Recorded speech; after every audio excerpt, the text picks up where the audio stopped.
Bonjour à tous, nous voici de retour sous le soleil d'Uzès en Occitanie pour parler d'endurance sur cette grande semaine de l'élevage. Et pour faire le point sur cette 29e édition, mon invité du jour est Antonio Nogueira, le président de la société hippique d'Uzès. Nous irons également faire un tour du côté du chronométreur pour savoir comment s'est passée cette première journée. Alors comment s'est passée cette première journée? Tout de suite, je vous propose de découvrir le résultat des championnats des 6 ans.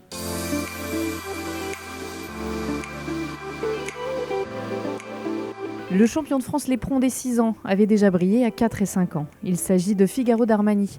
3e à 5 ans, le voici grand victorieux après 80 km de course. Il remporte donc les 4 points qui le classent élite. C'est un Hongre, demi-sang arabe, fils de Branik et Betty Boub d'Armani par Felouk. Il est né au Mas d'Armani et ravit sa cavalière Carla Mosti, qu'il a vu progresser année après année. Cette année, comme l'année dernière, il était vraiment super bien et je tiens aussi à le rappeler.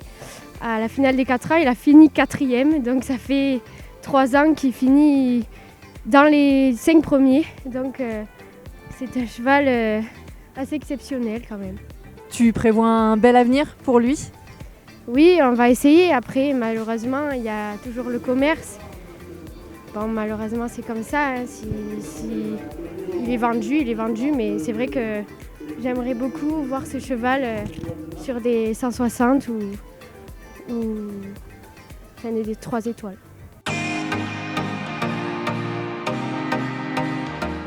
Bonjour Antonio, comment se passe cette première journée sur cette grande semaine ici à Uzès? Bonjour à vous et soyez encore une fois la bienvenue puisque Merci. Chaque année on se rencontre ici. Cette première journée, très très bien. J'ai fait des rencontres extraordinaires.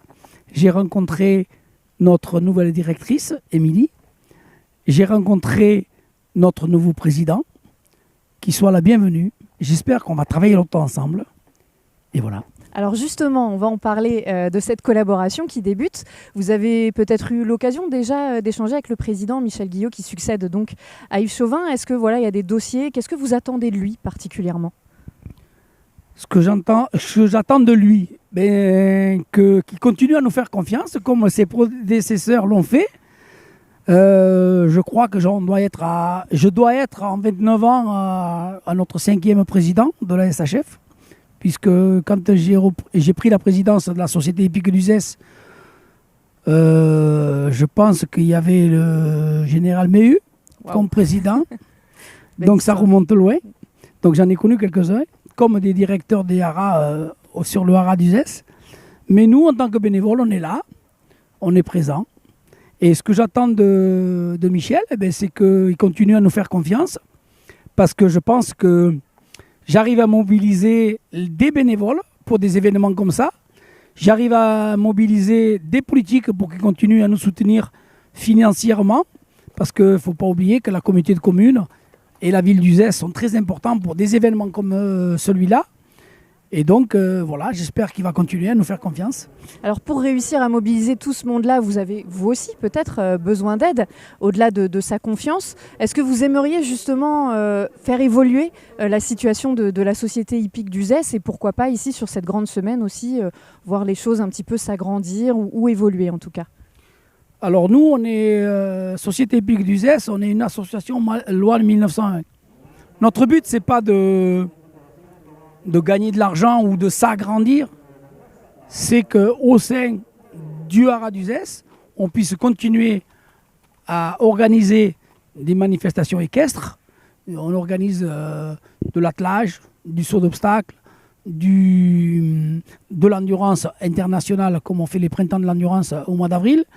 Et puis, notre événement phare, qui est la grande semaine d'Uzès, je veux dire, c'est incontournable et je pense qu'on est bien comme ça. Alors justement, elle a un petit peu évolué quand même cette année, cette grande semaine. Elle n'a lieu que sur 3 jours. Pourquoi avoir fait ce choix? Alors, ça c'est toute une réflexion de la commission d'endurance qui a lieu tous les lundis après la grande semaine. On est à peu près une vingtaine de personnes, on se réunit et on décide du règlement et de l'orientation qu'on donne à ces événements. L'année dernière, on s'est aperçu que 2 épreuves de 6 ans, c'était peut-être trop. Et réunir tous les 6 ans ensemble, c'est peut-être bien et je crois que c'est réussi puisque nous avons 174 partants aujourd'hui. Donc je pense que c'est bien quand même.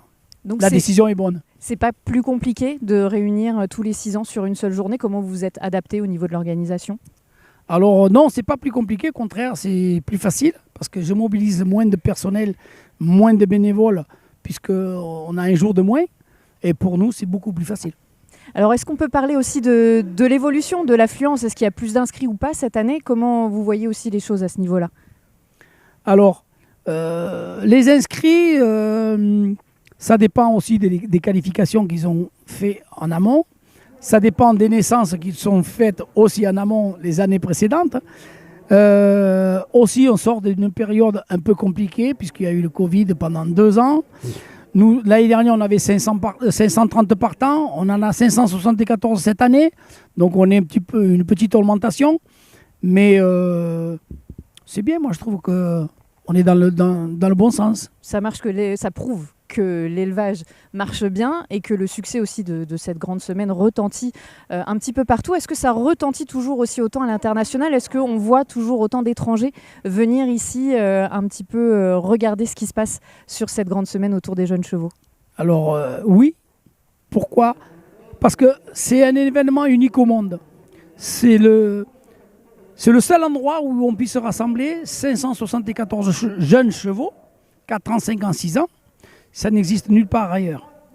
J'ai pu remarquer aujourd'hui, sur le long des trottings, nous avons des acheteurs étrangers.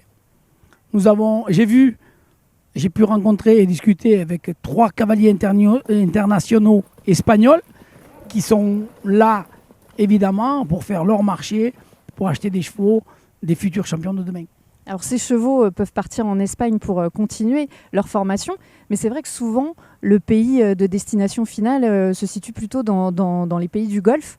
Est-ce que ça aussi c'est une fierté qu'on peut avoir quand on est français, éleveur français, et qu'on vient ici afficher ses chevaux sur la grande semaine d'Uzès? Une fierté, je ne sais pas, mais de vendre des chevaux à des prix raisonnables, de façon à ce que les éleveurs puissent gagner leur vie, je ne sais pas si c'est une fierté, mais en tout cas, c'est un aboutissement. Un éleveur, c'est compliqué d'élever des chevaux et de pouvoir en vivre. Et qu'il y ait un tel événement dans notre région et que les éleveurs de la France entière puissent venir montrer leurs chevaux, oui, c'est une fierté. C'est ce qui fait que là, on en est à 29 éditions sur cette grande semaine de l'élevage ici au Haras national d'Uzès. On va y compter pour la 30e, 31e, etc. Et on vous y retrouvera aussi. J'espère bien.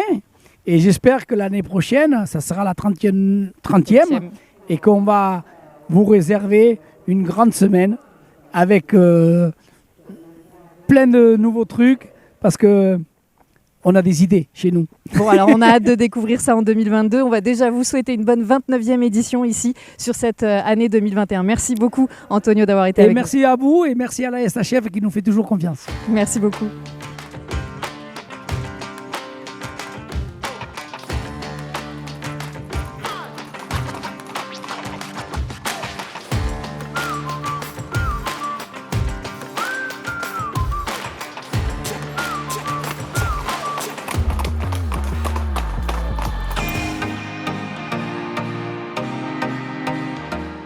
Jacques, vous êtes le chronométreur officiel de cette grande semaine de l'élevage ici en endurance, un pionnier indispensable sur cette compétition. Qu'est-ce que ça change qu'elle ait lieu sur 3 jours pour vous? Est-ce que ça change quelque chose? Non, absolument rien. Bon, c'est plus intensif sur 3 jours, mais bon, ça ne change rien, non, du tout. Par contre, vous disiez chronométreur officiel, c'est une équipe. Hein. Nous sommes 5-6 personnes, c'est quand même... je ne suis pas tout seul. Justement, 5-6 personnes, c'est indispensable aussi pour la réussite. Plus de 550 chevaux qui vont défiler sous vos yeux pendant 3 jours. Ben, tout à fait, surtout que le site est vaste, donc il faut être un peu partout. Donc on a besoin de monde à des endroits bien précis. Qu'est-ce qui fait que ça roule bien, cette affaire? Le matériel, le logiciel et puis un peu d'expérience, j'espère. Voilà. Vous allez vous servir de votre expérience dimanche pour voir passer les 250 chevaux de 5 ans? Oui, mais bon, on va dire que depuis le temps on a un peu l'habitude. Hein. Vous savez, on a la chance de travailler au Moyen-Orient et c'est 400 chevaux par jour. Et le record, c'est 650, je crois, 655. Donc c'est vrai, quand on a 250, certes, c'est beaucoup de chevaux, c'est vrai, hein, mais non, c'est devenu presque... Non, on ne va pas dire que c'est une routine, c'est pas vrai, mais c'est devenu... bon, c'est le boulot qui veut ça, voilà.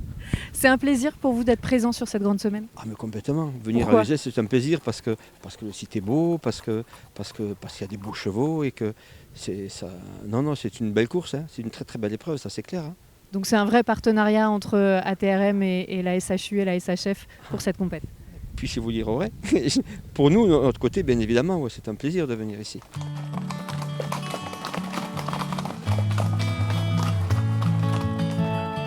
Elles sont vraiment belles ces images. On a de la chance d'évoluer dans des paysages magnifiques ici en Occitanie. Alors vous en voulez encore, moi aussi, donc on ira sur les pistes dès demain pour vous faire découvrir le parcours des 4 ans. Vous aurez bien évidemment les résultats dans la prochaine quotidienne également. Et puis le soleil sera aussi du rendez-vous. Donc quoi de mieux pour vous souhaiter une belle fin de journée et un rendez-vous dès demain pour profiter de cette grande semaine de l'élevage ici au Haras national d'Uzès.